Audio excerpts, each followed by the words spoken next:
Paakyat na po kami mga kaupong sa bagong gawang tulay. Medyo hindi pa po magandang dito.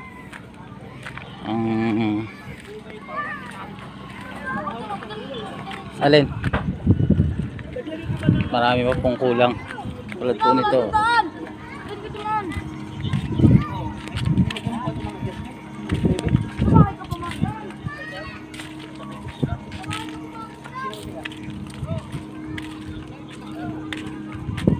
Medyo maganda po dito sa taas kasi kita ang dagat, kita yung lumang tulay.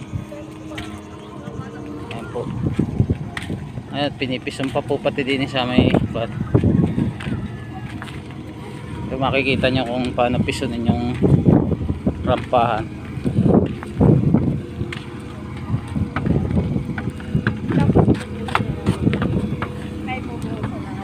Simento, babakalan yan. Ay, ito po yung pababa mga kaupong.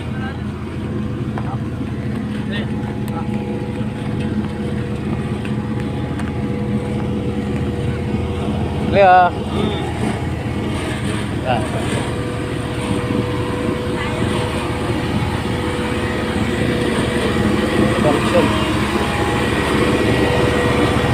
Ito po mga kaupong, maraming salamat po.